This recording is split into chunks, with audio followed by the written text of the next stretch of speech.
निर्भय भगवान वाल्मीकि महाराज की जय। जो बोले सो निर्भय सतगुरु रविदास महाराज की जय। जय वाल्मीकि, जय गुरुदेव, जय पीर। कांची टीवी देख रहे सारे ही दर्शकों, विदेशों में बैठे, खासकर इटली श्री गुरु रविदास सभा वचैंसिया इटली दे विच गुरु घर दे विच अज दी ये विशेष रिकॉर्डिंग की जा रही है। सो अति धन्नवादी हाँ कांची टीवी की सारी टीम दे और श्री गुरु रविदास सभा वचैंसा दे और साडे इत्थे कथावाचक बाबा जी सतनाम सिंह जी जिन्हां दे सहयोग दे नाल अज दा ये जिहड़ा सत्संग है रिकॉर्ड करन दा मौका मिलिया। सो आपां कुछ लॉजिकली चीज़ां ते गल करांगे पार ब्रह्म परमात्मा वाल्मीकि महाराज जी बारे। सो उन्हां दीयां रचनावां जिहड़ियां साडे कोल मौजूद ने, जिन्हां नूं असीं लैके अपने जीवन दे विच बदलाव चाहुंदे हां, पर उन्हां नूं समझना किन्ने सौखे तरीके दे नाल समझ सकदे आपां, उहदे वास्ते अज आपां गल करांगे। सो बड़े ध्यान दे नाल इस वीडियो नूं तुसीं देखना सारिआं ने और अगे भी अपने मित्रां दे नाल रिश्तेदारां दे नाल साझा करन दी कोशिश करनी। सो आपां शुरू करदे हां अज दीयां विशेष कुछ गल्लां परमात्मा वाल्मीकि महाराज जी दे नाल जिहड़ियां जुड़ियां होईयां ने। जयकारे दे नाल आपां जुड़ीए सत्संग दे विच। जो बोले सो निर्भय भगवान वाल्मीकि महाराज की जय।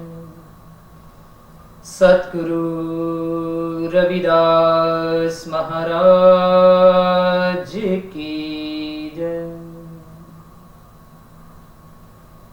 परम पिता परमात्मा योगेश्वर कमलेश्वर शबदेश्वर सृष्टिकर्ता करुणा के सागर अजर अमर त्रिकालदर्शी मोक्षदाता मुक्तिदाता लेख विधाता सर्वेश्वर भगवान वाल्मीकि महाराज जी दे जिन्नी बार भी आप उन्होंने दे स्वरूप नूं देखते हैं, उन्होंने दा जिहड़ा चित्र हुंदा है, उन्होंने दा जिहड़ा स्वरूप हुंदा है, 99% जिहड़े उन्होंने दे स्वरूप ने भगवान वाल्मीकि महाराज जी दे, उन्होंने दे स्वरूप दे उपर हमेशा उन्होंने दे हाथ विच कलम हुंदी है।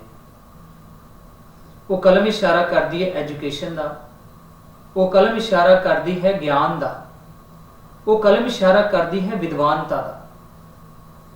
जिस समय उन्होंने अपनी महान कलम के नाल लिखना आरंभ किया, जिस समय वो लिख रहे थे, लिखते लिखते परमात्मा वाल्मीकि महाराज जी की कलम तो 32,000 श्लोकां की रचना की गई। सर्वप्रथम उन्हां दी कलम तो 32,000 श्लोकां की रचना की गई। जिस समय 32,000 श्लोक लिखे गए, उन्हां 32,000 श्लोकां नूं परमात्मा वाल्मीकि महाराज जी ने 6 भागां दे विच वंडिया। उहदे विच 6 अध्याय लिखे गए। अध्याय का मतलब हुंदा सबजैक्ट, सबजैक्ट का मतलब हुंदा विषा। 32,000 श्लोकां नूं 6 विषयां दे विच वंडिया गया, 6 अध्याय लिखे गए। पहला अध्याय वैराग्य, दूसरा अध्याय मुमुक्षु, तीसरा अध्याय उत्पत्ति, चौथा अध्याय स्थिति, पंजवां अध्याय उपशम, 6वां अध्याय निर्वाण। 32,000 श्लोक और 6 अध्याय। जिस समय एक महान ग्रंथ 32,000 श्लोक और 6 अध्याय का एक महान विशाल ग्रंथ तैयार होया है, उस तो उपरंत परमात्मा वाल्मीकि महाराज जी ने उस ग्रंथ नूं एक नाम दिता। उस ग्रंथ का नाम रखा गया योग वशिष्ठ। 2 शब्दों के संगम के नाल एक शब्द बनया योग वशिष्ठ। योग का मतलब हुंदा है मेल, किसी दे नाल जुड़ जाना, उन्होंने योग कहते हैं। वशिष्ठ का मतलब हुंदा है खास। योग प्लस वशिष्ठ, योग वशिष्ठ। योग का मतलब मेल, वशिष्ठ का मतलब खास, खास मेल। और खास मेल की हुंदा है, ये बारे भी सानू पता होना चाहिए कि खास मेल किसनू कहते हैं। पार ब्रह्म परमात्मा वाल्मीकि महाराज जी ने लिखा योग वशिष्ठ। योग का मतलब मेल, वशिष्ठ का मतलब खास। खास मेल की हुंदा है, ये बारे भी सानू पता होना चाहिए। खास मेल सूर्य चंद्रमा का नहीं हो सकता। सूर्य चंद्रमा का खास मेल इस करके नहीं हो सकता क्योंकि कुदरत ते आधारित है। सूर्य तपश दिंदा है, चंद्रमा ठंडक दिंदा है, उन्हां दा कदे खास मेल नहीं हो सकता। खास मेल स्त्री पुरुष का नहीं हो सकता।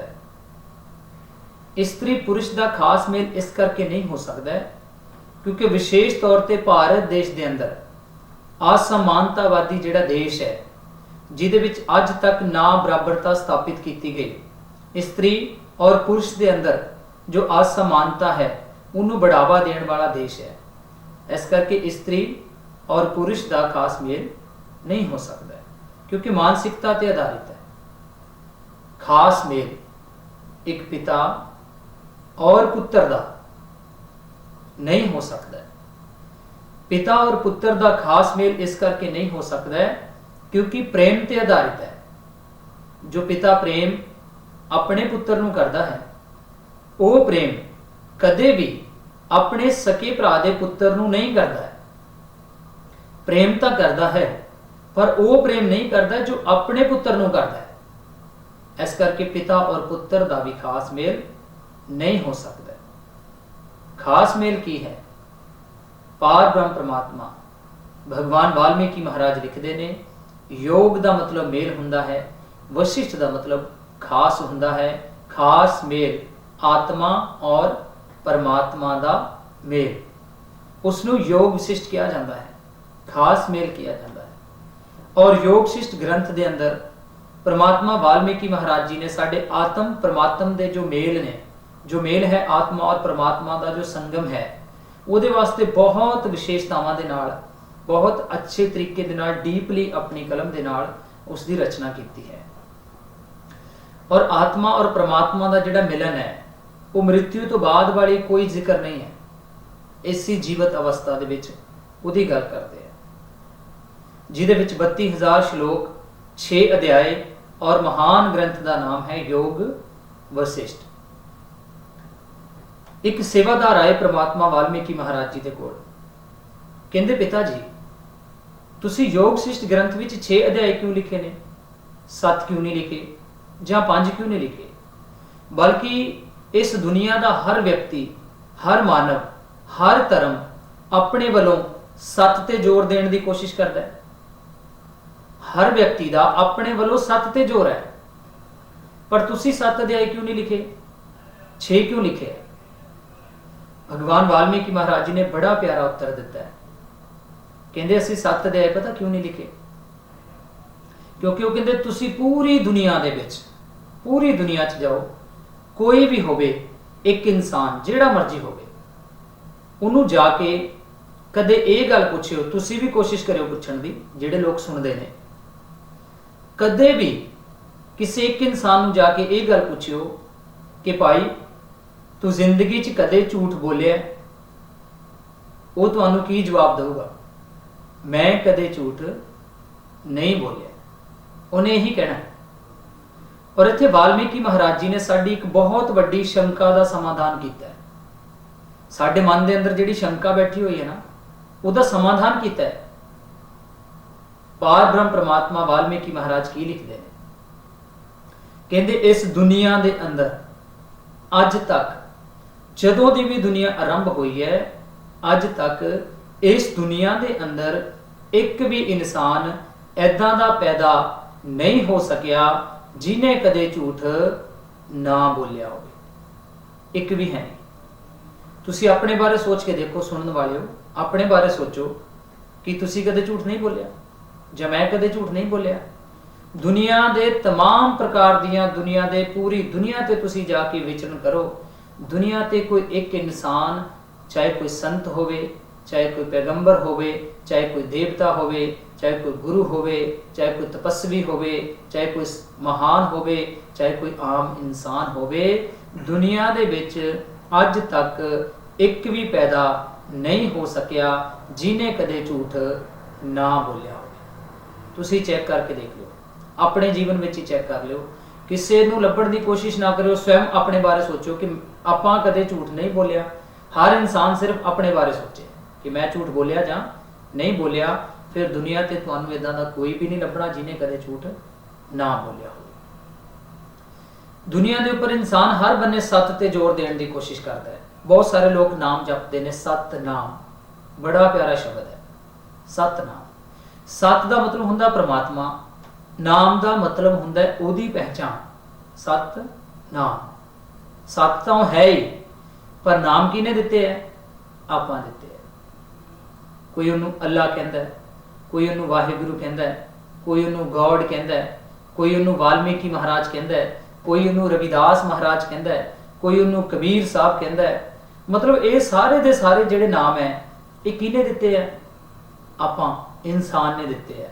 ਕੁਦਰਤ ਦਾ ਕੋਈ ਨਾਮ ਨਹੀਂ ਹੁੰਦਾ, ਕੁਦਰਤ ਤਾਂ ਕੁਦਰਤ ਹੈ। ਸਤਨਾਮ, ਸਤ ਦਾ ਮਤਲਬ ਪ੍ਰਮਾਤਮਾ, ਨਾਮ ਤਾਂ ਪਤਾ ਹੀ ਨਹੀਂ ਆਪਾਂ ਕਿੰਨੇ ਕੁ ਦੇ ਦਿੱਤੇ। ਲੋਕ ਇਹਨੂੰ ਜਪਦੇ ਵੀ ਹੈ। ਬਹੁਤ ਸਾਰੇ ਲੋਕ ਕਹਿੰਦੇ ਸਤ ਕਰਤਾਰ। ਸਤ ਦਾ ਮਤਲਬ ਹੁੰਦਾ ਪ੍ਰਮਾਤਮਾ, ਕਰਤਾਰ ਦਾ ਮਤਲਬ ਹੁੰਦਾ ਕਰਨ ਵਾਲਾ ਹੈ, ਉਹੀ ਕਰ ਸਕਦਾ ਹੈ। ਇਹ 'ਚ ਕੋਈ ਦੋ ਰਾਏ ਵਾਲੀ ਗੱਲ ਨਹੀਂ। ਅੱਛਾ, ਵਾਸਤਵਿਕਤਾ ਵਿੱਚ ਅਗਰ ਅਸੀਂ ਮੰਨਦੇ ਹਾਂ ਕਿ ਉਹੀ ਕਰਤਾਰ ਹੈ ਜਿਹੜਾ ਕਰਨ ਵਾਲਾ ਹੈ, ਔਰ ਸਾਰੀ ਦੁਨੀਆ ਦਾ ਇਹ ਮੰਨਣਾ ਹੈ ਭਾਈ ਉਹਦੀ ਮਰਜ਼ੀ ਤੋਂ ਬਿਨਾਂ ਤਾਂ ਪੱਤਾ ਵੀ ਨਹੀਂ ਝੁੱਲਦਾ। ਸਾਰੀ ਦੁਨੀਆ ਇਹ ਗੱਲ ਮੰਨਦੀ ਹੈ, ਚਾਹੇ ਉਹ ਕਿਸੇ ਨੂੰ ਵੀ ਮੰਨਦਾ ਹੋਵੇ ਇਨਸਾਨ, ਪਰ ਇਹ ਗੱਲ ਨੂੰ ਹਰ ਕੋਈ ਮੰਨਦਾ ਹੈ ਕਿ ਉਹਦੀ ਮਰਜ਼ੀ ਤੋਂ ਬਿਨਾਂ ਪੱਤਾ ਵੀ ਨਹੀਂ ਝੁੱਲ ਸਕਦਾ। ਇਹ ਆਪਾਂ ਸਾਰੇ ਮੰਨਦੇ ਹਾਂ ਤਕਰੀਬਨ, ਚਾਹੇ ਅੱਲਾ ਨੂੰ, ਚਾਹੇ ਵਾਹਿਗੁਰੂ ਨੂੰ, ਚਾਹੇ ਗੋਡ ਨੂੰ, ਕਿਸੇ ਨੂੰ ਵੀ ਮੰਨਣ ਵਾਲੇ ਲੋਕ ਹੋਣ, ਹਰ ਇਨਸਾਨ ਦਾ ਇਹ ਮੰਨਣਾ ਹੈ ਕਿ ਚਾਹੇ ਅੱਲਾ ਕਰ ਰਿਹਾ, ਚਾਹੇ ਗੋਡ ਕਰ ਰਿਹਾ, ਚਾਹੇ ਵਾਹਿਗੁਰੂ ਕਰ ਰਿਹਾ, ਚਾਹੇ ਵਾਲਮੀਕੀ ਮਹਾਰਾਜ ਕਰ ਰਿਹਾ, ਚਾਹੇ ਰਵਿਦਾਸ ਮਹਾਰਾਜ ਕਰ ਰਿਹਾ, ਕਰਦਾ ਕੋਈ ਵੀ ਪਿਆ, ਪਰ ਉਹਨਾਂ ਦੀ ਮਰਜ਼ੀ ਤੋਂ ਬਿਨਾਂ ਪੱਤਾ ਨਹੀਂ ਝੁੱਲਦਾ। ਇਸ ਗੱਲ ਨੂੰ ਤਾਂ ਸਾਰੇ ਮੰਨਦੇ ਆ, ਪਰ ਇੱਥੇ ਇੱਕ ਸਵਾਲ ਪੈਦਾ ਹੁੰਦਾ ਹੈ, ਅਗਰ ਉਹਦੀ ਮਰਜ਼ੀ ਤੋਂ ਬਿਨਾਂ ਪੱਤਾ ਨਹੀਂ ਝੁੱਲਦਾ ਹੈ, ਇਹ ਗੱਲ ਆਪਾਂ ਕਹਿ ਦਿੱਤੀ, ਬੋਲ ਦਿੱਤੀ, ਸੁਣ ਲਈ, ਅਗਰ ਸੱਚੀ ਉਹਨਾਂ ਦੀ ਮਰਜ਼ੀ ਤੋਂ ਬਿਨਾਂ ਪੱਤਾ ਨਹੀਂ ਝੁੱਲਦਾ ਹੈ, ਤਾਂ ਜਦੋਂ ਸਾਡਾ ਕੋਈ ਨੁਕਸਾਨ ਕਰਦਾ ਹੈ ਉਦੋਂ ਵੀ ਫਿਰ ਇਹ ਕਿਹਾ ਕਰੋ ਕਿ ਉਹਦੀ ਮਰਜ਼ੀ ਨਾਲ ਹੀ ਕੀਤਾ ਹੈ। ਜਦੋਂ ਕੋਈ ਸਾਡੇ ਨਾਲ ਧੋਖਾ ਕਰਦਾ ਹੈ, ਫਰਾਡ ਕਰਦਾ ਹੈ, ਉਦੋਂ ਵੀ ਫਿਰ ਇਹ ਕਿਹਾ ਕਰੋ ਉਹਦੀ ਮਰਜ਼ੀ ਦੇ ਨਾਲ ਕੀਤਾ ਹੈ। ਇੱਕ ਬੰਨੇ ਆਪਾਂ ਇਹ ਕਹਿੰਦੇ ਆ ਕਿ ਉਹਦੀ ਮਰਜ਼ੀ ਤੋਂ ਬਿਨਾਂ ਪੱਤਾ ਝੁੱਲ ਹੀ ਨਹੀਂ ਸਕਦਾ ਹੈ, ਤਾਂ ਫਿਰ ਸਾਡੇ ਨਾਲ ਫਰਾਡ ਉਹਦੀ ਮਰਜ਼ੀ ਤੋਂ ਬਿਨਾਂ ਕਿੱਦਾਂ ਹੋ ਗਿਆ? ਸਾਡੇ ਨਾਲ ਧੋਖਾ ਉਹਦੀ ਮਰਜ਼ੀ ਤੋਂ ਬਿਨਾਂ ਕਿੱਦਾਂ ਹੋ ਗਿਆ? ਅਗਰ ਜੇ ਉਹ ਕਰਤਾ ਪੁਰਖ ਹੈ, ਸਤ ਕਰਤਾਰ ਹੈ, ਉਹੀ ਕਰਨ ਵਾਲਾ ਹੈ, ਤਾਂ ਫਿਰ ਉਹਦੀ ਰਜ਼ਾ ਵਿੱਚ ਰਹਿਣਾ ਚਾਹੀਦਾ ਹੈ। ਪਰ ਇਹ ਗੱਲਾਂ ਸੁਣਨ ਵਾਸਤੇ, ਬੋਲਣ ਵਾਸਤੇ, ਪੜ੍ਹਨ ਵਾਸਤੇ ਚੰਗੀਆਂ ਲੱਗਦੀਆਂ, ਪਰ ਮੰਨਦਾ ਕੋਈ ਵੀ ਨਹੀਂ ਇਹਨਾਂ ਨੂੰ ਆਪਣੇ ਜੀਵਨ ਵਿੱਚ। ਸਤ ਕਰਤਾਰ। ਉਸ ਤੋਂ ਬਾਅਦ ਜਦੋਂ ਵੀ ਕਿਸੇ ਨੂੰ ਪੁੱਛੀਏ ਲੋਕਾਂ ਨੂੰ, ਤੇ ਲੋਕੀ ਸੱਤ ਸਮੁੰਦਰ ਕਹਿੰਦੇ ਆ। ਸੱਤ ਸਮੁੰਦਰ, ਜਦੋਂ ਆਪਾਂ ਸੰਗੀਤ ਵਿੱਚ ਜਾਂਦੇ ਆ, ਉੱਥੇ ਵੀ ਸੱਤ ਸਵਰ ਦੱਸੇ ਜਾਂਦੇ, ਸਾ ਰੇ ਗਾ ਮਾ ਪਾ ਧਾ ਨੀ ਸਾ, ਉੱਥੇ ਵੀ ਸੱਤ ਸਮੁੰਦਰ ਦੀ ਗੱਲ ਹੁੰਦੀ ਹੈ।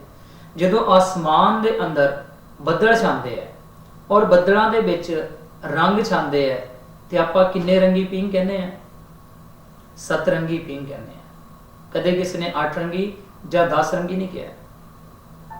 ਜਦੋਂ ਵੀ ਦੁਨੀਆ ਦੇ ਉੱਪਰ ਗੱਲ ਹੁੰਦੀ ਹੈ, ਸੱਤ ਨਾਮ, ਸੱਤ ਕਰਤਾਰ, ਸੱਤ ਸਮੁੰਦਰ, ਸੱਤ ਸਵਰ, ਸੱਤ ਰੰਗੀ ਪੀਂਘ, ਇਨਸਾਨ ਆਪਣੇ ਵੱਲੋਂ ਹਰ ਚੀਜ਼ ਤੇ ਸੱਤ ਤੇ ਜ਼ੋਰ ਦੇਣ ਦੀ ਕੋਸ਼ਿਸ਼ ਕਰਦਾ ਹੈ, ਆਪਣੇ ਵੱਲੋਂ ਸੱਤ ਤੇ ਜ਼ੋਰ ਦਿੰਦਾ ਹੈ, ਪਰ ਅਫਸੋਸ ਕਿ ਉਹਦੀ ਜ਼ਿੰਦਗੀ 'ਚ ਸੱਤ ਹੈ ਹੀ ਨਹੀਂ। ਜ਼ੋਰ ਸੱਤ ਤੇ ਦੇ ਰਿਹਾ, ਕਿਸੇ ਪਾਸੇ ਵੀ ਦੇਖ ਲਓ, ਪਰ ਉਹਦੀ ਜ਼ਿੰਦਗੀ 'ਚ ਸੱਤ ਨਹੀਂ ਹੈ, ਜ਼ੋਰ ਉਹ ਸੱਚ ਤੇ ਦਿੰਦਾ ਫਿਰਦਾ ਹੈ। ਪਾਰ ਬ੍ਰਹਮ ਪਰਮਾਤਮਾ ਵਾਲਮੀਕੀ ਮਹਾਰਾਜ ਕੀ ਲਿਖਦੇ ਹੈ ਕਿ ਇਨਸਾਨ ਕਦੇ ਸੱਤ ਨਹੀਂ ਹੋ ਸਕਦਾ। ਨਾਮ ਤਾਂ ਭਾਵੇਂ ਆਪਣਾ ਰੱਖ ਲਓ ਪੂਰਨ। ਨਾਮ ਕੀ ਹੈ? ਪੂਰਨ ਹੈ ਬੰਦਾ ਅਧੂਰਾ। ਨਾਮ ਕੀ ਹੈ? ਪ੍ਰੇਮਪਾਲ। ਵੈਸੇ ਬੰਦਾ ਇसी 'ਚ ਵੀ ਖਿਜਿਆ ਹੋਇਆ, ਨਾਮ ਪ੍ਰੇਮਪਾਲ ਹੈ। ਵਾਲਮੀਕੀ ਮਹਾਰਾਜ ਕੀ ਲਿਖਦੇ ਹੈ, ਇਨਸਾਨ ਕਦੇ ਵੀ ਪੂਰਾ ਨਹੀਂ ਹੋ ਸਕਦਾ ਹੈ। ਸੱਤ ਤਾਂ ਕੇਵਲ ਪ੍ਰਮਾਤਮਾ ਹੀ ਹੋ ਸਕਦਾ ਹੈ, ਇਨਸਾਨ ਨਹੀਂ ਹੋ ਸਕਦਾ। ਜਿੰਨਾ ਮਰਜੀ ਜ਼ੋਰ ਦੇ ਜਾਓ ਸੱਤ ਤੇ, ਕਿਉਂਕਿ ਦੀਵੇ ਥੱਲੇ ਹਮੇਸ਼ਾ ਹਨੇਰਾ ਹੁੰਦਾ ਹੈ। ਪਰ ਵਾਲਮੀਕੀ ਮਹਾਰਾਜ ਜੀ ਨੇ ਕੀ ਲਿਖਿਆ ਹੈ, ਕਹਿੰਦੇ ਅਸੀਂ 6 ਅਧਿਆਏ ਲਿਖੇ ਹੈ, ਅਸੀਂ 7 ਨਹੀਂ ਲਿਖੇ, ਕਿਉਂਕਿ 7 ਕੇਵਲ ਈਸ਼ਵਰ ਹੈ, ਇਨਸਾਨ ਨਹੀਂ ਹੈ। ਉਹਨਾਂ ਨੇ ਪੁੱਛਿਆ ਜੀ ਤੁਸੀਂ 6 ਕਿਉਂ ਲਿਖੇ ਹੈ? ਵਾਲਮੀਕੀ ਮਹਾਰਾਜ ਜੀ ਨੇ ਉੱਤਰ ਦਿੱਤਾ ਕਿ 6 ਇਸ ਕਰਕੇ ਲਿਖੇ ਹੈ ਕਿਉਂਕਿ ਇਸ ਦੁਨੀਆ ਦੇ ਅੰਦਰ ਹਰ ਇਨਸਾਨ ਦੇ ਜੀਵਨ ਦੇ 6 ਪੜਾਅ ਹੁੰਦੇ ਹੈ। 6 ਪੜਾਅ ਹੁੰਦੇ ਸਾਡੇ ਜੀਵਨ ਦੇ। ਦੁਨੀਆ ਦੇ ਉੱਪਰ ਕੋਈ ਇਨਸਾਨ, ਕੋਈ ਕੰਟਰੀ, ਕੋਈ ਦੇਸ਼, ਕੋਈ ਨਗਰ, ਕੋਈ ਪਿੰਡ, ਸ਼ਹਿਰ, ਗਲੀ ਇਦਾਂ ਦੀ ਨਹੀਂ ਹੈ ਉੱਥੇ ਵਸਣ ਵਾਲਾ ਇਨਸਾਨ ਹੋਵੇ ਔਰ ਉਹਦੀ ਜ਼ਿੰਦਗੀ ਦੇ 5 ਪੜਾਅ ਹੋਣ ਜਾਂ 7 ਹੋਣ, ਸਾਰਿਆਂ ਦੇ 6 ਹੀ ਹੁੰਦੇ ਹੈ। ਪਹਿਲਾ वैराग्य, दूसरा मुमुक्षु, तीसरा उत्पत्ति, चौथा स्थिति, पंजवां उपशम, छेवां निर्वाण। 6 ही ਹੁੰਦੇ ਹੈ। ਇਸੇ ਕਰਕੇ ਵਾਲਮੀਕੀ ਮਹਾਰਾਜ ਨੇ 6 ਅਧਿਆਇ ਲਿਖੇ ਹੈ, ਕਿਉਂਕਿ ਸਾਡੇ ਜੀਵਨ ਦੇ 6 ਪੜਾਅ ਹੁੰਦੇ ਹੈ। ਯੋਗ ਸ਼ਿਸ਼ਟ ਗ੍ਰੰਥ ਦੇ ਅਧਿਆਇ ਇਸ ਕਰਕੇ 6 ਹੈ। ਹੁਣ ਇਹਨਾਂ 6 ਬਾਰੇ ਆਪਾਂ ਚਰਚਾ ਕਰੀਏ ਕਿ 6 ਕਿੱਦਾਂ, ਇਹਨਾਂ ਦੀ ਪਹਿਚਾਣ ਕਿੱਦਾਂ ਹੁੰਦੀ ਹੈ। ਔਰ ਆਪਾਂ ਕਦੇ ਵੀ ਕੋਈ ਵੀ ਭਾਸ਼ਾ ਸਿੱਖਣੀ ਹੈ ਤੇ ਉਹਦੇ 3 ਕਾਲ ਪਹਿਚਾਣੇ ਜਾਂਦੇ ਆ। ਅੰਗਰੇਜ਼ੀ ਸਿੱਖਣੀ ਹੈ, ਪਾਸਟ, ਪ੍ਰੈਜ਼ੈਂਟ, ਫਿਊਚਰ। 3 ਕਾਲਾਂ ਨੂੰ ਜਾਣੋ, ਤੁਹਾਨੂੰ ਅੰਗਰੇਜ਼ੀ ਆ ਜਾਏਗੀ। ਔਰ ਜੀਵਨ ਵਿੱਚ ਕੋਈ ਵੀ ਭਾਸ਼ਾ ਸਿੱਖਣੀ ਹੈ, ਬੀਤਿਆ ਹੋਇਆ ਸਮਾਂ, ਚੱਲ ਰਿਹਾ ਸਮਾਂ, ਆਉਣ ਵਾਲਾ ਸਮਾਂ, ਇਹਨੂੰ ਤੁਸੀਂ ਸਟੱਡੀ ਕਰੋ, ਇਹਦੇ ਬਾਰੇ ਜਾਣੋ, ਤੁਹਾਨੂੰ ਕੋਈ ਵੀ ਭਾਸ਼ਾ, ਕੋਈ ਵੀ ਸਿਚੁਏਸ਼ਨ ਦੇ ਵਿੱਚ ਤੁਸੀਂ ਸ਼ਬਦਾਂ ਨੂੰ ਅਪਣਾ ਸਕਦੇ ਹੋ ਔਰ ਭਾਸ਼ਾ ਨੂੰ ਸਿੱਖ ਸਕਦੇ ਹੋ। ਉਸੇ ਤਰੀਕੇ ਨਾਲ 6 ਅਧਿਆਏ ਹੈ। ਇਹਨਾਂ ਦੀ ਪਹਿਚਾਣ ਕਿੱਦਾਂ ਹੁੰਦੀ ਹੈ? ਪਹਿਲਾ ਹੈ ਵੈਰਾਗਯ। ਵੈਰਾਗਯ ਦਾ ਮਤਲਬ ਹੁੰਦਾ ਹੈ ਮਨ ਉੱਠ ਜਾਣਾ। ਵੈਰਾਗ ਸਾਡੇ ਜੀਵਨ ਦੇ ਵਿੱਚ ਪੈਦਾ ਹੋ ਜਾਣਾ। ਵੈਰਾਗ ਦਾ ਮਤਲਬ ਹੁੰਦਾ ਕਿਸੇ ਵੀ ਚੀਜ਼ ਤੋਂ ਮਨ ਉੱਠ ਜਾਣਾ, ਉਹਨੂੰ ਵੈਰਾਗ ਕਹਿੰਦੇ ਨੇ। ਜਦੋਂ ਸਾਡੇ ਮਨ ਵਿੱਚ ਦੁਵਿਧਾ ਪੈਦਾ ਹੁੰਦੀ ਹੈ, ਸ਼ੰਕਾਵਾਂ ਪੈਦਾ ਹੁੰਦੀਆਂ ਨੇ, ਚੇਤਨਾਵਾਂ ਪੈਦਾ ਹੁੰਦੀਆਂ ਨੇ, ਉਹਨੂੰ ਵੈਰਾਗ ਕਹਿੰਦੇ ਨੇ। ਜਦੋਂ ਸਾਡਾ ਮਨ ਭਟਕਦਾ ਹੈ, ਚੰਚਲ ਹੁੰਦਾ ਹੈ, ਕਿਸੇ ਬੰਨੇ ਟਿਕਾਵ ਨਹੀਂ ਆਉਂਦਾ ਹੈ, ਉਹਨੂੰ ਵੈਰਾਗ ਕਹਿੰਦੇ ਨੇ। ਵੈਰਾਗ ਦਾ ਮਤਲਬ ਹੁੰਦਾ ਜਦੋਂ ਵੀ ਕੋਈ ਵਿਅਕਤੀ ਕਿਸੇ ਮੁਸੀਬਤ ਵਿੱਚ ਫਸਦਾ ਹੈ, ਉਲਝਣ ਵਿੱਚ ਫਸਦਾ ਹੈ, ਉਹਨੂੰ ਵੈਰਾਗ ਕਹਿੰਦੇ ਨੇ। ਚਾਹੇ ਉਲਝਣ ਕੋਈ ਵੀ ਹੋਵੇ, ਸਾਡੇ ਜੀਵਨ ਦੇ ਨਾਲ ਰਿਲੇਟਡ ਕੋਈ ਵੀ ਉਲਝਣ ਹੋਵੇ, ਪੂਰੀ ਦੁਨੀਆ ਤੇ ਕੋਈ ਵੀ ਕਰਮ ਹੋਵੇ, ਕੋਈ ਵੀ ਕੰਮ ਹੋਵੇ, ਕਿਸੇ ਵੀ ਤਰ੍ਹਾਂ ਦੀ ਮੁਸੀਬਤ ਹੋਵੇ, ਉਹਨੂੰ ਵੈਰਾਗ ਕਹਿੰਦੇ ਨੇ। ਬੰਦਾ ਉਲਝ ਜਾਂਦਾ ਹੈ। ਉਸ ਤੋਂ ਬਾਅਦ ਦੂਸਰਾ ਹੈ ਮੁमुक्षु। मुमुक्षु ਦਾ ਮਤਲਬ ਹੁੰਦਾ ਹੈ मोक्ष प्राप्त करने की इच्छा पैदा होना। मुमुक्षु, मोक्ष प्राप्त करने की इच्छा पैदा होना। मोक्ष ਦਾ ਮਤਲਬ ਹੁੰਦਾ ਹੈ ਮੁਕਤੀ, ਛੁਟਕਾਰਾ। ਫਿਰ ਜਦੋਂ ਬੰਦਾ ਉਲਝਣ ਵਿੱਚ ਪੈਂਦਾ ਹੈ, ਫਿਰ ਉਹ ਕੋਸ਼ਿਸ਼ ਕਰਦਾ ਹੈ ਕਿ ਮੈਂ ਇਹਦੇ ਵਿੱਚੋਂ ਨਿਕਲ ਜਾਵਾਂ। ਹੁਣ ਆਪਣੀ ਜ਼ਿੰਦਗੀ 'ਚ ਕੋਈ ਪ੍ਰੋਬਲਮ ਹੋਵੇ ਕਿ ਆਪਾਂ ਕਹਿੰਦੇ ਕਿ ਆਪਾਂ ਹਮੇਸ਼ਾ ਇਹਦੇ ਵਿੱਚ ਫਸੇ ਰਹੀਏ। ਆਪਾਂ ਜਲਦੀ ਤੋਂ ਜਲਦੀ ਇਹ ਕੋਸ਼ਿਸ਼ ਕਰੀਦੀ ਹੈ ਕਿ ਇਹਦੇ ਵਿੱਚੋਂ ਜਿੰਨੀ ਜਲਦੀ ਹੋ ਸਕੇ ਅਸੀਂ ਨਿਕਲ ਸਕੀਏ। ਉਹਨੂੰ ਕਹਿੰਦੇ ਮੁमुक्षु। ਇਨਸਾਨ ਉਹਦੇ ਵਿੱਚੋਂ ਨਿਕਲਣ ਦੀ ਇੱਛਾ ਪੈਦਾ ਕਰਦਾ ਹੈ, ਮੁਕਤੀ ਦੀ ਇੱਛਾ ਕਰਦਾ ਹੈ। ਫਿਰ ਜਦੋਂ ਇੱਛਾ ਕਰਦਾ ਹੈ, ਤੀਸਰੇ ਨੰਬਰ ਤੇ ਆਉਂਦਾ ਹੈ ਉਤਪਤੀ। ਔਰ ਸਾਡੇ ਜੀਵਨ ਵਿੱਚ ਕਦੇ ਕੋਈ ਪ੍ਰੋਬਲਮ ਹੋਵੇ, ਕਦੇ ਕੋਈ ਪਰੇਸ਼ਾਨੀ ਹੋਵੇ, ਕਦੇ ਕੋਈ ਦੁਵਿਧਾ ਹੋਵੇ, ਜਾਂ ਸਾਨੂੰ ਕੋਈ ਸਮਝਾਉਣ ਵਾਲਾ, ਸਾਨੂੰ ਕੋਈ ਸਿਖਾਉਣ ਵਾਲਾ, ਸਾਡੀ ਕੋਈ ਮਦਦ ਕਰਨ ਵਾਲਾ, ਸਾਨੂੰ ਕੋਈ ਗਾਈਡ ਕਰਨ ਵਾਲਾ ਸਾਨੂੰ ਜੀਵਨ ਵਿੱਚ ਮਿਲ ਜਾਂਦਾ, ਉਹਨੂੰ ਉਤਪਤੀ ਕਹਿੰਦੇ ਆ। ਉਤਪਤੀ ਦਾ ਮਤਲਬ ਹੁੰਦਾ ਅੰਕੁਰਿਤ ਹੋਣਾ। ਜ਼ਮੀਨ ਵਿੱਚ ਇੱਕ ਬੀਜ ਨੂੰ ਲਗਾਓ, ਜਦੋਂ ਅੰਕੁਰਿਤ ਹੁੰਦਾ ਹੈ ਉਹਨੂੰ ਉਤਪਤੀ ਕਹਿੰਦੇ ਆ, ਪੈਦਾ ਹੋਣਾ। ਹੁਣ ਸਾਡੇ ਜੀਵਨ ਵਿੱਚ ਜਦੋਂ ਕੋਈ ਵਿਅਕਤੀ, ਸਹਿਯੋਗੀ, ਸਮਝਾਉਣ ਵਾਲਾ, ਟੀਚਰ, ਗੁਰੂ ਜਾਂ ਸਾਨੂੰ ਗਾਈਡ ਕਰਨ ਵਾਲਾ ਕੋਈ ਸਾਡੇ ਜੀਵਨ 'ਚ ਆ ਜਾਂਦਾ, ਉਹਨੂੰ ਉਤਪਤੀ ਕਹਿੰਦੇ ਆ। ਜਦੋਂ ਅਸੀਂ ਫਸਦੇ ਹਾਂ, ਫਿਰ ਕੋਸ਼ਿਸ਼ ਕਰਦੇ ਹਾਂ, ਕੋਈ ਨਾ ਕੋਈ ਮਿਲ ਜਾਂਦਾ, ਉਹਨੂੰ ਉਤਪਤੀ ਕਹਿੰਦੇ ਆ। ਉਸ ਤੋਂ ਬਾਅਦ ਆਉਂਦਾ ਹੈ ਸਥਿਤੀ। ਸਥਿਤੀ ਦਾ ਮਤਲਬ ਹੁੰਦਾ ਫਿਰ ਅਸੀਂ ਸਥਿਤੀ ਨੂੰ ਮਾਪ ਤੋਲ ਕਰਦੇ ਹਾਂ ਕਿ ਸਥਿਤੀ ਕਿੱਦਾਂ ਦੀ ਹੈ, ਟਿਕਾਵ। ਸਥਿਤੀ ਦਾ ਮਤਲਬ ਟਿਕਾਵ ਵੀ ਹੁੰਦਾ ਹੈ। ਸਥਿਤੀ ਦਾ ਮਤਲਬ ਸਿਚੁਏਸ਼ਨ ਵੀ ਹੁੰਦਾ ਹੈ ਕਿ ਕਿੱਦਾਂ ਦਾ ਮਾਹੌਲ ਹੈ ਔਰ ਉਹਦੇ ਵਿੱਚੋਂ ਅਸੀਂ ਕਿੱਦਾਂ ਉਸ ਚੀਜ਼ ਤੋਂ ਨਿਕਲਣਾ ਹੈ। ਔਰ ਜਦੋਂ ਉਹ ਵਿਅਕਤੀ ਸਾਨੂੰ ਗਾਈਡ ਕਰਨ ਵਾਲਾ, ਦੱਸਣ ਵਾਲਾ, ਜਾਂ ਆਪਾਂ ਖੁਦ ਕਰਦੇ ਹਾਂ, ਉਸ ਉਲਝਣ ਚੋਂ ਨਿਕਲ ਜਾਂਦੇ, ਸਾਨੂੰ ਉਹਦਾ ਸਮਾਧਾਨ ਦਿਖਣਾ ਸ਼ੁਰੂ ਹੋ ਜਾਂਦਾ ਹੈ, ਉਹਨੂੰ ਕਹਿੰਦੇ ਆ ਸਥਿਤੀ, ਟਿਕਾਵ। ਫਿਰ ਸਾਡੇ ਮਨ ਨੂੰ ਥੋੜੀ ਤਸੱਲੀ ਹੁੰਦੀ ਵੀ ਹਾਂ ਬਈ ਇਹ ਕੰਮ ਹੁਣ ਹੋ ਜਾਣਾ, ਇਸ ਮੁਸੀਬਤ ਚੋਂ ਅਸੀਂ ਨਿਕਲ ਜਾਣਾ, ਇਸ ਪਰੇਸ਼ਾਨੀ ਤੋਂ ਅਸੀਂ ਮੁਕਤ ਹੋ ਜਾਣਾ ਹੈ, ਉਹਨੂੰ ਕਹਿੰਦੇ ਆ ਸਥਿਤੀ। ਸਥਿਤੀ ਤੋਂ ਬਾਅਦ ਪੰਜਵਾਂ ਹੈ ਉਪਸ਼ਮ। ਸਭ ਤੋਂ ਜ਼ਰੂਰੀ ਉਪਸ਼ਮ ਹੈ। ਉਪਸ਼ਮ ਦਾ ਮਤਲਬ ਹੁੰਦਾ ਹੈ ਕੰਟਰੋਲ ਕਰਨਾ ਕਿਸੇ ਵੀ ਚੀਜ਼ ਦੇ, ਆਪਣੇ ਨੇਤਰਾਂ ਤੇ, ਆਪਣੀ ਜੀਭਾ ਤੇ, ਆਪਣੇ ਸਰੀਰ ਤੇ। ਮੰਨ ਲਓ ਕਿ ਅੱਜ ਇੱਕ ਸਿੰਪਲ ਜਿਹਾ ਐਗਜ਼ਾਮਪਲ ਦਈਏ ਕਿ ਅੱਜ ਸਾਨੂੰ ਸਮਾਜ ਦੇ ਵਿੱਚ ਪ੍ਰਚਾਰਕ ਦਾ ਰੁਤਬਾ ਮਿਲਿਆ, ਕਥਾਵਾਚਕ ਦਾ ਰੁਤਬਾ ਮਿਲਿਆ, ਸਮਾਜ ਨੇ ਦਿੱਤਾ ਹੈ। ਇਹ ਇੱਜ਼ਤ ਨੂੰ ਬਰਕਰਾਰ ਰੱਖਣਾ, ਇਹਨੂੰ ਸੰਭਾਲ ਕੇ ਰੱਖਣਾ, ਇਸ ਕਦਰ ਨੂੰ ਹਮੇਸ਼ਾ ਬਣਾ ਕੇ ਰੱਖਣਾ, ਉਹਨੂੰ ਕਹਿੰਦੇ ਉਪਸ਼ਮ। ਕੰਟਰੋਲ ਕਰਨਾ, ਇਸ ਚੀਜ਼ ਨੂੰ ਸੰਭਾਲ ਕੇ ਰੱਖਣਾ, ਇਸ ਚੀਜ਼ ਨੂੰ ਖੁੰਝਣ ਨਹੀਂ ਦੇਣਾ, ਇਸ ਚੀਜ਼ ਨੂੰ ਹਮੇਸ਼ਾ ਬਰਕਰਾਰ ਰੱਖਣਾ। ਔਰ ਕਦੇ ਵੀ ਆਪਣੇ ਜੀਵਨ ਵਿੱਚ ਕੋਈ ਵੀ ਇਦਾਂ ਦਾ ਮੋੜ ਆਉਂਦਾ ਹੈ, ਉਸ ਚੀਜ਼ ਤੋਂ ਬਚ ਜਾਣਾ ਹੈ, ਉਹਨੂੰ ਕਹਿੰਦੇ ਉਪਸ਼ਮ। ਆਪਣੇ ਆਪ ਨੂੰ ਸક્ષਮ ਰੱਖਣਾ, ਉਹਨੂੰ ਕਹਿੰਦੇ ਉਪਸ਼ਮ। ਔਰ ਉਪਸ਼ਮ ਦਾ ਮਤਲਬ ਹੁੰਦਾ ਹੈ ਕੰਟਰੋਲ ਕਰਨਾ। ਮੰਨ ਲਓ ਕਿ ਆਪਣੇ ਨੇਤਰਾਂ ਤੇ, ਸਾਡੇ ਨੇਤਰ ਜਿਹੜੇ ਉਹਨਾਂ ਵਿੱਚ ਦਵੈਸ਼ ਭਾਵਨਾ ਨਾ ਆਵੇ, ਸਾਡੀ ਜੀਭਾ ਤੇ ਅਪਸ਼ਬਦ ਨਾ ਆਣ, ਸਾਡੇ ਕੰਨ ਜਿਹੜੇ ਹੈ ਉਹ ਮਾੜੀ ਸ਼ਬਦਾਂ ਨੂੰ ਨਾ ਸੁਣ ਸਕਣ, ਸਾਡੇ ਸਰੀਰ ਜਿਹੜਾ ਹੈ ਉਹਦੇ ਤੋਂ ਕੋਈ ਮਾੜਾ ਕਰਮ ਨਾ ਹੋ ਸਕੇ, ਉਹਨੂੰ ਕਹਿੰਦੇ ਆ ਉਪਸ਼ਮ। ਕੰਟਰੋਲ ਕਰਕੇ ਚੱਲਣਾ। ਉਸ ਤੋਂ ਬਾਅਦ ਛੇਵਾਂ ਹੈ ਨਿਰਵਾਣ। ਨਿਰਵਾਣ ਦਾ ਮਤਲਬ ਹੁੰਦਾ ਮੋਕਸ਼। ਮੋਕਸ਼ ਦਾ ਮਤਲਬ ਹੁੰਦਾ ਮੁਕਤੀ। ਮੁਕਤੀ ਦਾ ਮਤਲਬ ਹੁੰਦਾ ਹੈ ਛੁਟਕਾਰਾ। ਔਰ ਛੁਟਕਾਰਾ ਇਹ ਦੁਨੀਆ ਤੋਂ ਜਾਣ ਤੋਂ ਬਾਅਦ ਵਾਲਾ ਛੁਟਕਾਰਾ ਨਹੀਂ, ਇਸੇ ਜੀਵਨ ਵਿੱਚ ਛੁਟਕਾਰੇ ਦੀ ਗੱਲ ਕੀਤੀ ਹੈ, ਜਿਹੜਾ ਜੀਵਨ ਸਾਡੇ ਕੋਲ ਹੈ। ਬਹੁਤ ਸਾਰੇ ਲੋਕ ਸਮਝਦੇ ਆ ਖਰੇ ਮ੍ਰਿਤਿੂ ਤੋਂ ਬਾਅਦ ਛੁਟਕਾਰਾ ਹੁੰਦਾ ਹੈ। ਐਦਾਂ ਦਾ ਕੁਝ ਨਹੀਂ ਲਿਖਿਆ ਵਾਲਮੀਕੀ ਮਹਾਰਾਜ ਨੇ। ਇਸੇ ਜੀਵਨ ਦੀ ਗੱਲ ਕਰਦੇ ਆ ਜਿਹੜਾ ਜੀਵਨ ਸਾਡੇ ਕੋਲ ਹੈ। ਪਹਿਲਾ ਵੈਰਾਗ ਹੈ, ਦੂਸਰਾ ਮੁਮੁਕਸ਼ੂ, ਤੀਸਰਾ ਉਤਪਤੀ, ਚੌਥਾ ਸਥਿਤੀ, ਪੰਜਵਾਂ ਉਪਸ਼ਮ, ਛੇਵਾਂ ਨਿਰਵਾਣ। ਨਿਰਵਾਣ ਦਾ ਮਤਲਬ ਹੁੰਦਾ ਮੁਕਤੀ। ਹੁਣ ਮੁਕਤੀ ਪ੍ਰਾਪਤ ਕਰਨ ਵਾਸਤੇ ਕੁਝ ਨਹੀਂ ਕਰਨਾ ਪੈਣਾ, ਕੇਵਲ ਇਹ ਜਿਹੜੇ 5 ਪੜਾਅ ਪਹਿਲੇ ਇਹਨਾਂ ਨੂੰ ਸਟੱਡੀ ਕਰਨਾ ਪੈਣਾ ਹੈ।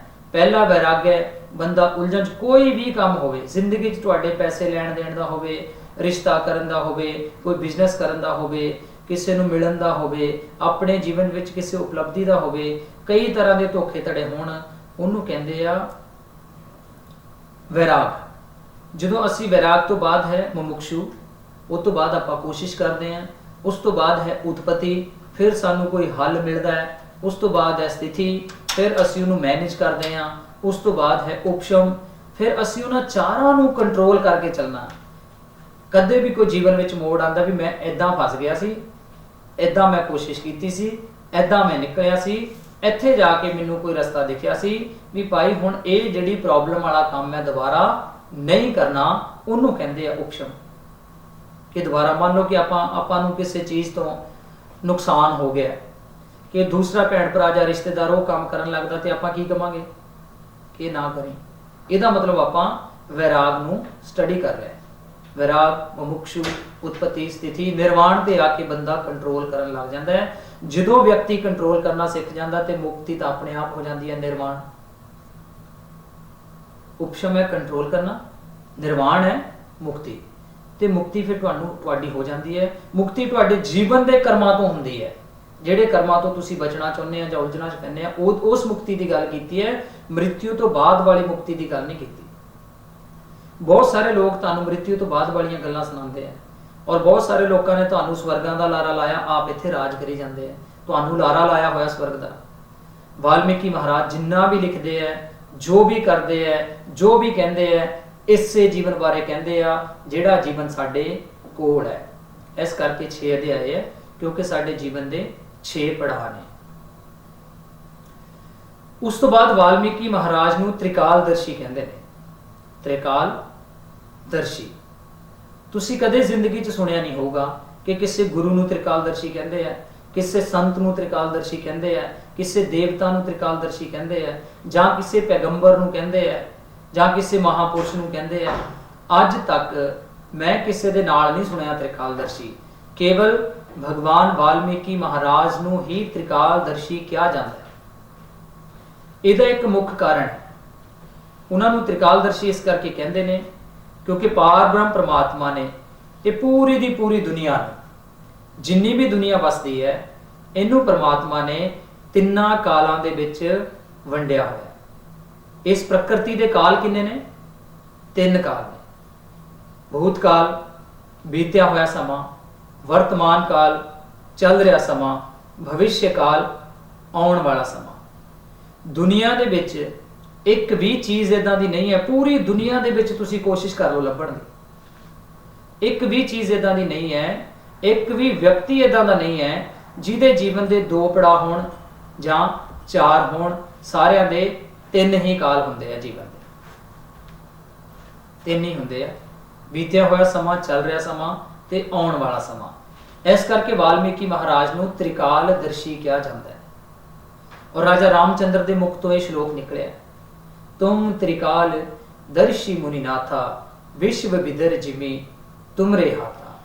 ਜਿਸ ਸਮੇਂ ਰਾਮ, ਲਕਸ਼ਮਣ, ਭਰਤ ਔਰ ਉਹਨਾਂ ਦੀ ਜਿਹੜੀ ਸੈਨਾ ਸੀ ਉਹ ਮੂਰਛਿਤ ਹੋ ਗਈ ਸੀ, ਵਾਲਮੀਕੀ ਮਹਾਰਾਜ ਜੀ ਨੇ ਉਹਨਾਂ ਨੂੰ ਸੁਰਜੀਤ ਕੀਤਾ ਹੈ। ਉਸ ਸਮੇਂ ਪਛਤਾਵੇ ਰੂਪ ਦੇ ਵਿੱਚ ਉੱਠ ਕੇ ਜਦੋਂ ਰਾਮਚੰਦਰ ਨੇ ਵਾਲਮੀਕੀ ਪ੍ਰਮਾਤਮਾ ਨੂੰ ਪ੍ਰਣਾਮ ਕੀਤਾ ਹੈ, ਉਹਨਾਂ ਦੇ ਚਰਨਾਂ ਵਿੱਚ ਨਤਮਸਤਕ ਹੋਇਆ, ਉਸ ਵੇਲੇ ਬੋਲਿਆ, ਤੁਮ ਤ੍ਰਿਕਾਲਦਰਸ਼ੀ ਮੁਨੀਨਾਥਾ ਵਿਸ਼ਵ ਵਿਦਰ ਜਿਮੀ ਤੁਮਰੇ ਹਾਥਾ, ਕਿ ਇਹ ਪ੍ਰਮਾਤਮਾ ਤੁਸੀਂ ਤ੍ਰਿਕਾਲਦਰਸ਼ੀ ਹੋ, ਤੁਸੀਂ ਤਿੰਨਾਂ ਕਾਲਾਂ ਨੂੰ ਜਾਣਨ ਵਾਲੇ ਹੋ, ਦਰਸਾਉਣ ਵਾਲੇ ਹੋ, ਦੁਹਰਾਉਣ ਵਾਲੇ ਹੋ।